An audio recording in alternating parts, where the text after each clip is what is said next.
Besides the politics that is almost back to normal, many of the businesses are almost back to normal right now.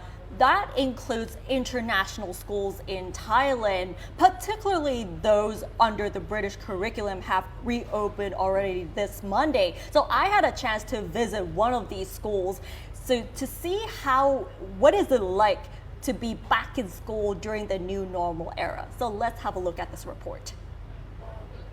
This is how students enjoy their physical education, as most international schools in Thailand have reopened since Monday.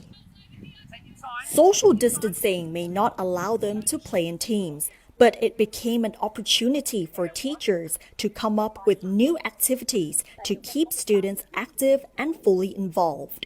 We've had this real opportunity to actually reflect on our practice, and now we can really think about removing that traditional understanding of what school sport should be and bringing in a case of let's look at what's the key fundamentals. We're looking to create kids who are generalists, multi-sports players rather than individual sportsmen. Physical distancing and sanitization measures are strictly enforced around the campus, including the canteen. Walkways are split into 2 lanes to create one-way systems. If you're not quite sure where you're heading, these standees may guide you. Gel sanitizers and hand-washing sinks are installed along the way to remind everyone to wash their hands frequently.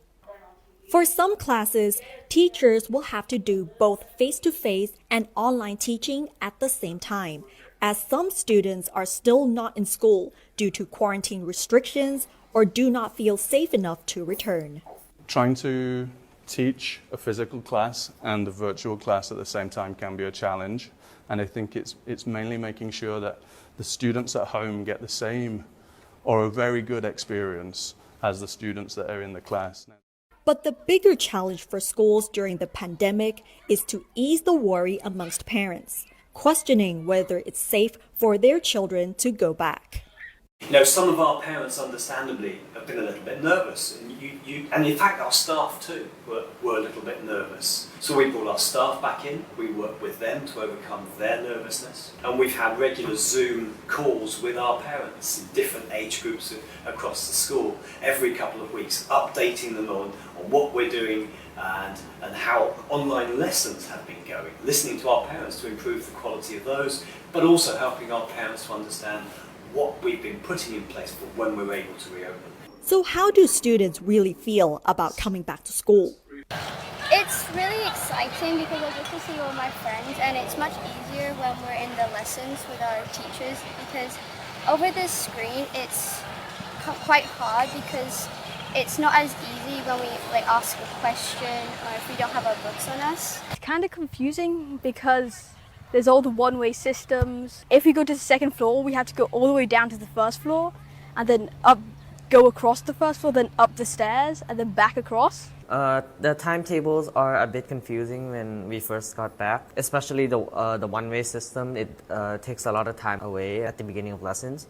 So you have to always be conscious of where you're going. If you take the wrong stairs, that can cost you a few minutes. Despite the reopening, students don't come back all at once. According to their timetables, some year groups might be on campus, while others continue with online learning. These are one of the measures taken at international schools, which will put them to a test if they can keep their community safe in the long run. Nad Bunak, ThaiPBS World.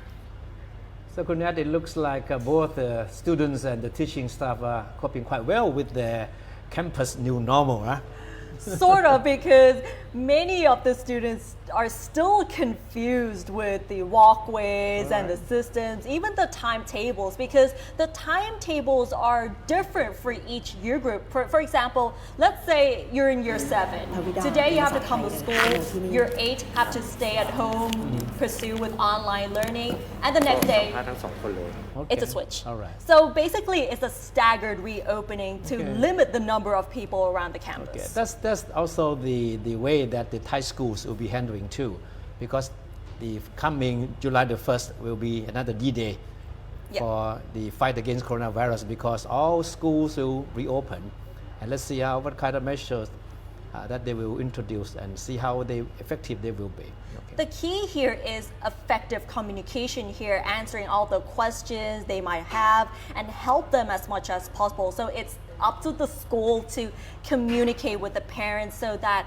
they feel safe enough to return. So that is what many international schools have been doing to increase that confidence. And it turns out that all the students or even the staff, their parents, felt really confident in returning back to school. Okay. That's good, yeah.